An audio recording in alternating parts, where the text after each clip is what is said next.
And welcome back to the Hot Lap. We are talking, are Red Bull in trouble already before their 2025 campaign begins?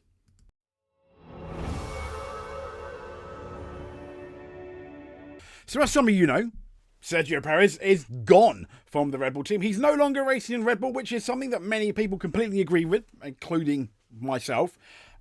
It was a sad end to his career. However, we must acknowledge that there were points where he was a solid driver and at times as good as Max. But when Sergio leaves, so do the sponsors, apparently. ByBit, as you may not know, has been a prominent sponsor of the Red Bull team now for over 3 seasons. It's a Dubai cryptocurrency platform, and they initially signed what was a multi-year deal from the 2022 season, basically when the new regulations started. So the 3-year deal between ByBit and Red Bull was reported to be worth around $150 million over the course of the deal. And it basically concluded at the 2025 championship. They've been a prominent sponsor of the Red Bull team, with its partnership really only eclipsed by what is their title sponsor, Oracle, as you can see on the side, on the rear wing, etc. That's worth to be between 90 and 100 million per annum. That's every year. Now, speculation regarding the nature of the split between the Red Bull and ByBit abounded as the crypto platform, it disappeared from the team's official sponsors on its website.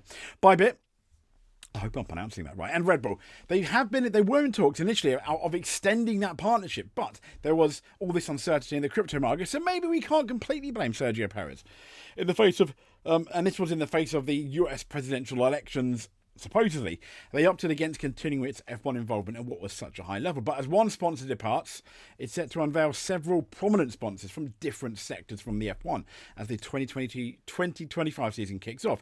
These sectors include world of cryptocurrency, fitness, online streaming giants, and the world of financial technology. Red Bull recently announced online trading broker Avatrade to its sponsorship, which is once again a kind of like a lucrative deal.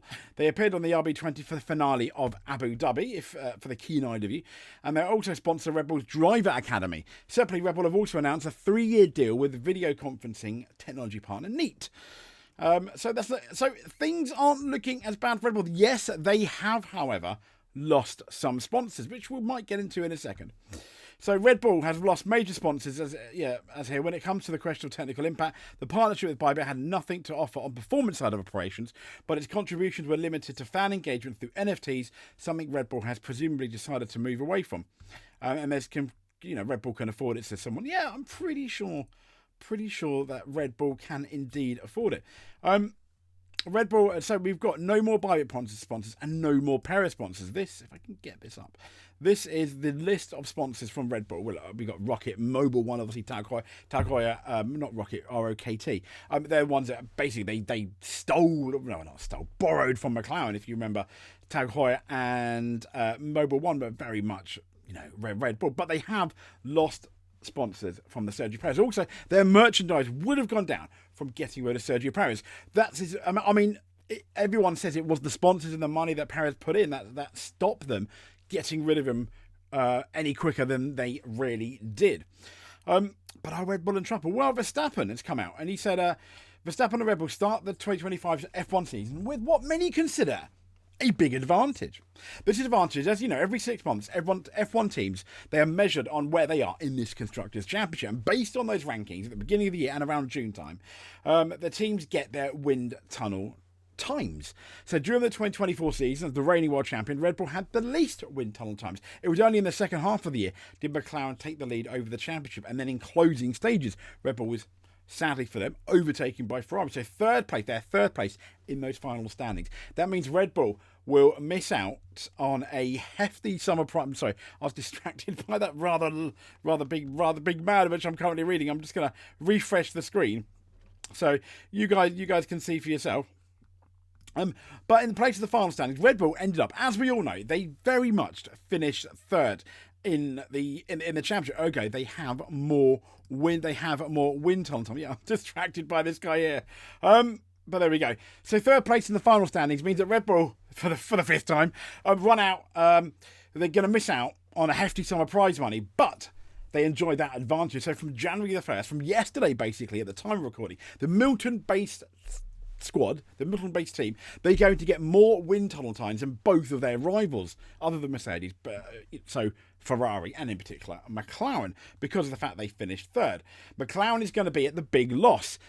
Basically, they finished, the Woking-based team was only third in the championship on July the 1st, behind Ferrari and Red Bull. So they had a decent amount of wind tunnel time, but they now don't have a decent amount of wind tunnel time. I'm going to get into how much they have in a bit.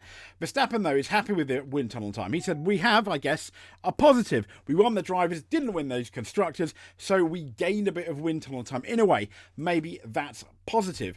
And in terms of wind tunnel time, this is it here. Can I zoom in a bit? Not really, no. Okay, this is the wind tunnel and the CFD testing. So, in terms of hours, Sauber lead with 1,380.